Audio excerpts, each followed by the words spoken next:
ये जो हमारा अभी VVI प्रश्न चलेगा सीरीज, ठीक है, जो प्रीवियस ईयर में किस तरह के प्रश्न पूछे जाते हैं वो चैप्टर वाइज हम लोग देखेंगे, क्योंकि हमारा कंप्यूटर थ्योरी का क्लास ऑलरेडी ख़त्म हो चुका है।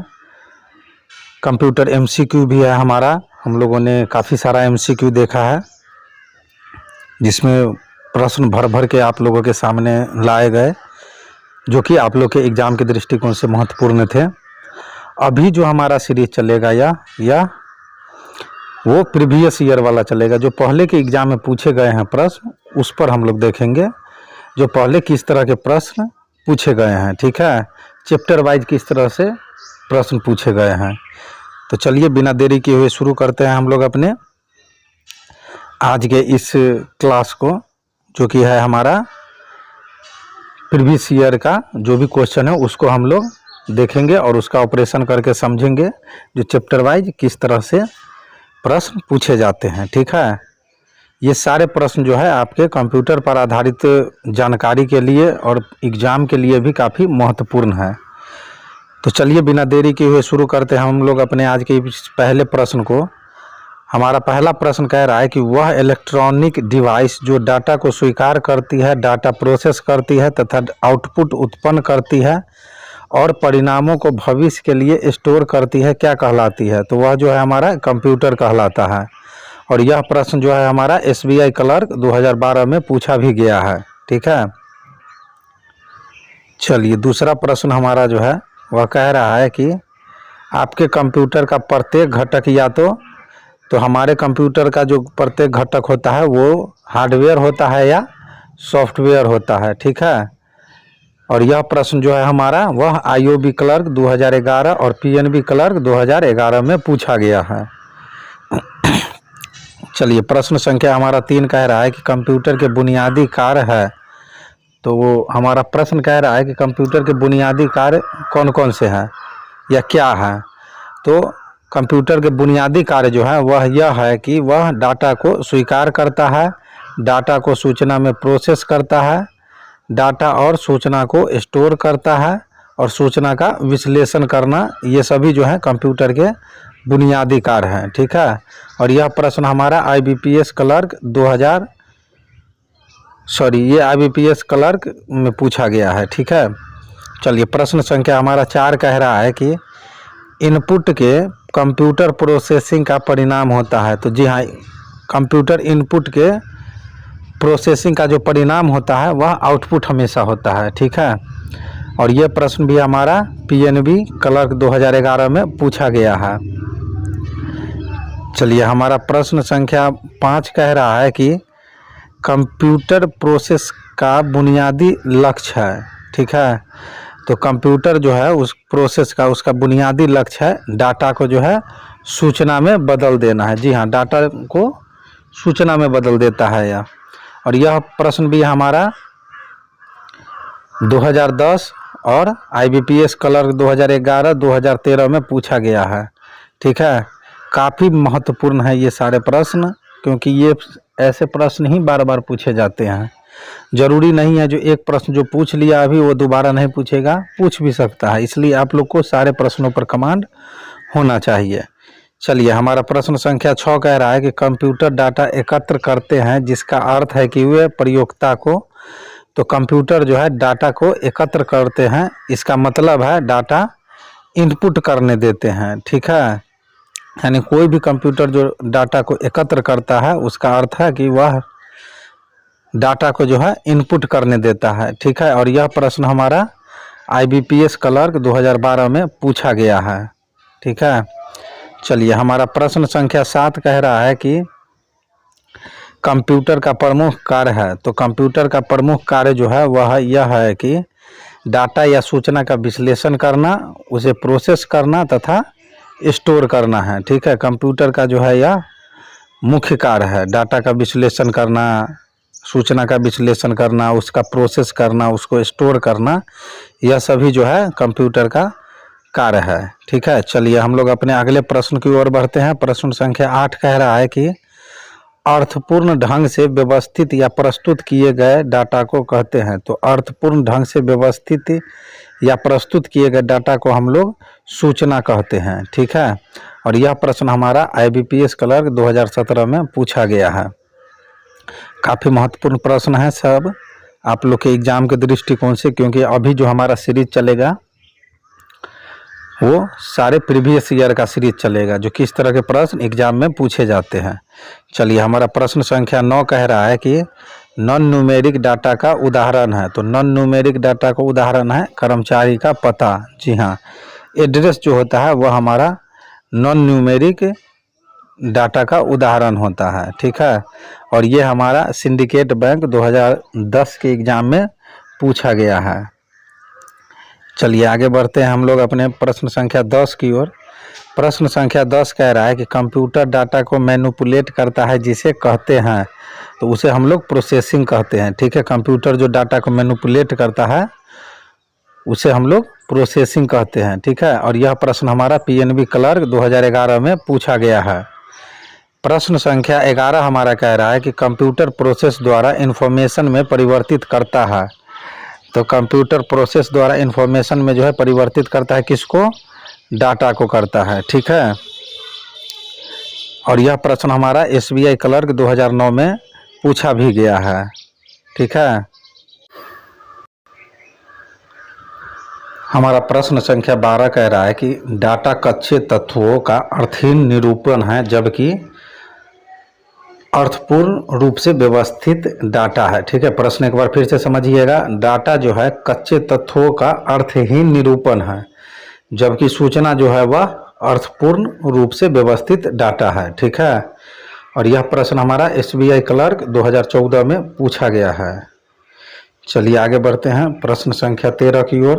प्रश्न संख्या 13 कह रहा है कि वे डिवाइस कौन सी हैं जो कंप्यूटर सिस्टम बनाती है और जिन्हें आप देख और छू सकते हैं। तो वह डिवाइस जो है वह हार्डवेयर है। ठीक है, जो कंप्यूटर सिस्टम बनाता भी है और जिसको हम लोग देख और छू सकते हैं। ठीक है, और यह प्रश्न हमारा सिंडिकेट बैंक 2010 में पूछा गया है। ठीक है, चलिए आगे बढ़ते हैं। प्रश्न संख्या हमारा जो है 14 वह कह रहा है कि कंप्यूटर के प्रयोग का लाभ यह है कि कंप्यूटर तेज गणना करते हैं और इनमें विशाल मात्रा में डाटा स्टोर किया जा सकता है। ठीक है, और यह प्रश्न हमारा इलाहाबाद बैंक क्लर्क 2010 में पूछा गया है। चलिए आगे बढ़ते हैं प्रश्न संख्या 15 की ओर। हमारा प्रश्न संख्या 15 कह रहा है कि बैंकिंग लेन देन में ECS का अर्थ है। तो बैंकिंग लेन देन में ECS का अर्थ जो होता है वह होता है इलेक्ट्रॉनिक क्लियरिंग सर्विस। ठीक है, काफ़ी महत्वपूर्ण प्रश्न है यह, हमारा SSC GL 2007 में पूछा भी गया है। चलिए हमारा प्रश्न संख्या 16 कह रहा है कि कंप्यूटर की विशेषता नहीं है। तो कंप्यूटर की जो सबसे मुख्य विशेषता है जो नहीं है वह यह कि कंप्यूटर सोच नहीं सकता है। ठीक है, सोचने की क्षमता जो है वह कंप्यूटर की विशेषता नहीं है। ठीक है, यानी कंप्यूटर सब चीज़ कर सकता है लेकिन वो सोच नहीं सकता है। ठीक है, वो माइंडलेस होता है। और यह प्रश्न हमारा IBPS क्लर्क 2011 में पूछा गया है। प्रश्न संख्या 17 हमारा कह रहा है कि कंप्यूटर के संदर्भ में IT का पूरा रूप है। तो कंप्यूटर के संदर्भ में जो है IT का पूरा रूप होता है इंफॉर्मेशन टेक्नोलॉजी। ठीक है, और यह प्रश्न हमारा इलाहाबाद बैंक 2010 में पूछा गया है। चलिए हमारा प्रश्न संख्या 18 कह रहा है कि भारत का पहला कंप्यूटर कहाँ स्थापित किया गया था। तो भारत का पहला कंप्यूटर जो है वह भारतीय सांख्यिकी संस्थान जो है कोलकाता में स्थापित किया गया था। ठीक है, और यह प्रश्न हमारा SSC GL 2011 में पूछा गया है। प्रश्न संख्या हमारा 19 कह रहा है कि देश का प्रथम कंप्यूटर साक्षर जिला है मल्लपुरम, जो कि केरल में स्थित है। ठीक है, यानी देश का प्रथम कंप्यूटर साक्षर जिला कौन सा है? मल्लपुरम, जो कि हमारा केरल में स्थित है। ठीक है, और यह प्रश्न भी हमारा MPPSC 2008 में पूछा गया है। प्रश्न संख्या 21 हमारा कह रहा है कि विश्व कंप्यूटर साक्षरता दिवस मनाया जाता है। तो विश्व कंप्यूटर साक्षरता दिवस जो है वह 2 दिसंबर को मनाया जाता है। ठीक है, प्रश्न संख्या 21 कह रहा है कि कंप्यूटर साक्षरता का अर्थ है कंप्यूटर के कार्य क्षमता की जानकारी रखना। ठीक है, कंप्यूटर साक्षरता का यही मेन अर्थ होता है कि आपको कंप्यूटर के कार्य क्षमता के बारे में जानकारी है कि नहीं है। ठीक है, प्रश्न संख्या 22 हमारा कह रहा है कि कंप्यूटर उपयोगकर्ता जो कंप्यूटर के विशेषज्ञ यानी प्रोफेशनल नहीं है कहलाते हैं। प्रश्न एक बार फिर से सुन लीजिएगा, कंप्यूटर उपयोगकर्ता जो कंप्यूटर के विशेषज्ञ यानी प्रोफेशनल नहीं है क्या कहलाते हैं? तो वो जो है इंड यूजर कहलाते हैं। ठीक है, और यह प्रश्न हमारा SBI क्लर्क 2015 में पूछा गया है। प्रश्न संख्या 23 हमारा कह रहा है कि कंप्यूटर तथा इंटरनेट का प्रयोग करने वाले तथा इससे वंचित लोगों के बीच का अंतर कहलाता है। तो कंप्यूटर तथा इंटरनेट का प्रयोग करने वाले तथा इससे वंचित लोगों के बीच का अंतर जो है वह डिजिटल डिवाइस कहलाता है। ठीक है, और यह प्रश्न हमारा IBPS क्लर्क 2015 में पूछा गया है। प्रश्न संख्या हमारा 24 कह रहा है कि कंप्यूटर आंकड़ों यानी डाटा को परिवर्तित करता है। तो कंप्यूटर जो है डाटा को इंफॉर्मेशन में यानी सूचना में परिवर्तित करता है। ठीक है, और यह प्रश्न हमारा 2018 में पूछा गया है, जो कंप्यूटर आंकड़ों को परिवर्तित करता है किसमें? तो सूचना में यानी कि इंफॉर्मेशन में। चलिए, प्रश्न संख्या हमारा जो है 25 वह कह रहा है कि कंप्यूटर क्या है? ठीक है, तो आंकड़ों के भंडारण वाली एक सक्षम युक्ति होता है कंप्यूटर, आंकड़ों के विश्लेषण करने में सक्षम है, पूर्ण गोपनीयता बनाए रखने में सक्षम है, कभी कभी वायरस द्वारा संक्रमित होता है। ठीक है, यही कंप्यूटर है। और यह प्रश्न हमारा 2005 में पूछा गया है। ठीक है, प्रश्न संख्या 26 हमारा कह रहा है कि कंप्यूटर कौन सा कार्य नहीं कर सकता है? तो कंप्यूटर जो है थिंकिंग का कार्य नहीं कर सकता है, अंडरस्टैंडिंग का कार्य नहीं कर सकता है। ठीक है, जो सोचने समझने की शक्ति है वह कार्य नहीं कर सकता है। और यह प्रश्न भी हमारा IBPS क्लर्क 2011 में पूछा गया है। चलिए, प्रश्न संख्या 27 हमारा कह रहा है कि कंप्यूटर के गुण हैं। तो कंप्यूटर के क्या क्या गुण हैं? तो इसका जो गुण है वह है तीव्र गति, त्रुटि रहित कार्य और गोपनीयता जो है वह कंप्यूटर का गुण है। ठीक है, प्रश्न संख्या 28 हमारा कह रहा है कि डाटा प्रोसेसिंग का अर्थ है। तो डाटा प्रोसेसिंग का अर्थ है डाटा को उपयोगी बनाना। ठीक है, यानी डाटा को प्रोसेस करके उसको उपयोग में लाना। ठीक है, डाटा प्रोसेसिंग कहलाता है। प्रश्न संख्या 29 हमारा कह रहा है कि चिन्हात्मक डाटा यानी अल्फा न्यूमेरिक डाटा में प्रयोग किया जाता है। तो अल्फा न्यूमेरिक डाटा में जो है अंकों का, अक्षरों का, चिन्हों का प्रयोग किया जाता है, तीनों का। ठीक है, प्रश्न संख्या 30 हमारा कह रहा है कि कंप्यूटर में स्वयं की सोचने की क्षमता नहीं होती है, इसलिए इसे कहा जाता है बुद्धिहीन कहा जाता है। ठीक है, कंप्यूटर में स्वयं वो सोच नहीं सकता है। ठीक है, उसके पास दिमागे नहीं होता है, उसको आप जो इंस्ट्रक्शन दीजिएगा उस अनुसार वह कार्य करके आपको रिजल्ट दे देगा। ठीक है, हाँ, मनुष्य से गलती हो सकता है मगर कंप्यूटर से गलती नहीं हो सकता है, क्योंकि उसका सॉफ्टवेयर ही इसी तरह का रहता है। अगर किसी भी तरह का एरर आता है तो वह मानवीय गलतियों के कारण हो सकता है, कंप्यूटर के कारण गलती का चांस जो है नगण्य रहता है। ठीक है, चलिए आगे बढ़ते हैं प्रश्न संख्या 31 की ओर। प्रश्न संख्या 31 कह रहा है कि विश्व में सर्वाधिक कंप्यूटर वाला देश है। तो विश्व में सर्वाधिक कंप्यूटर वाला देश कौन सा है? संयुक्त राष्ट्र अमेरिका। ठीक है, जिसको हम लोग USA भी बोलते हैं।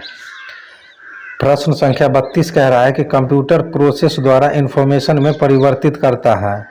तो कंप्यूटर प्रोसेस द्वारा इंफॉर्मेशन में परिवर्तित करता है डाटा को। ठीक है, और यह प्रश्न हमारा SBI क्लर्क 2009 में पूछा गया है। प्रश्न संख्या 33 हमारा कह रहा है कि वर्ल्ड वाइड वेब या विश्वव्यापी वेब, जिसको हम लोग WWW के आविष्कार के लिए किसे जाना जाता है? ठीक है, तो वर्ल्ड वाइड वेब या विश्वव्यापी वेब के आविष्कार के लिए जो है सर टिम बर्नर-ली को जाना जाता है। ठीक है, उन्हीं के कारण जो है WWW का आविष्कार हुआ, यानी वर्ल्ड वाइड वेब का आविष्कार किसने किया था? तो सर टिम बर्नर-ली ने। ठीक है, और यह प्रश्न हमारा SSC CGL 2017 में पूछा गया है। प्रश्न संख्या हमारा 34 कह रहा है कि बैंकिंग लेन देन में ईसीएस का अर्थ है। तो बैंकिंग लेन देन में ईसीएस का जो अर्थ होता है वह है इलेक्ट्रॉनिक क्लियरिंग सर्विस। ठीक है, बैंकिंग लेन देन में ईसीएस का अर्थ क्या होता है? Electronic clearing service. ठीक है, और यह प्रश्न हमारा जो है 2006 में पूछा गया है। ठीक है, तो ये सारे जो हैं प्रीवियस ईयर के प्रश्न आप लोग के एग्ज़ाम के दृष्टिकोण से काफ़ी मदद करेंगे आप लोगों को, और आप लोग के नॉलेज के दृष्टिकोण से भी जो एग्ज़ाम में किस तरह के कंप्यूटर से प्रश्न पूछे जाते हैं। तो अभी हम लोगों ने सारे प्रश्नों का ऑपरेशन करके देख लिया। ठीक है, टोटल 34 प्रश्न थे। ठीक है, जो कि आप लोग के एग्ज़ाम के दृष्टिकोण से काफ़ी महत्वपूर्ण थे, क्योंकि ये प्रश्न बार बार पूछे जाते हैं। तो मिलते हैं हम लोग फिर अपने नेक्स्ट चैप्टर में, जो हमारा नेक्स्ट चैप्टर से किस तरह का प्रश्न रहेगा एग्ज़ाम में पूछा जाता है। ठीक है, उसको हम लोग समझेंगे और सारे जो भी प्रीवियस ईयर के प्रश्न हैं आप लोग के सामने प्रस्तुत करेंगे। ठीक है, ताकि आप लोग को एग्ज़ाम में दिक्कत ना हो। ठीक है, तो इसी के साथ मिलते हैं अगले वीडियो में नए चैप्टर के साथ, नए प्रश्नों के साथ, नए प्रीवियस ईयर के प्रश्नों के साथ। तब तक के लिए जय हिंद, जय भारत।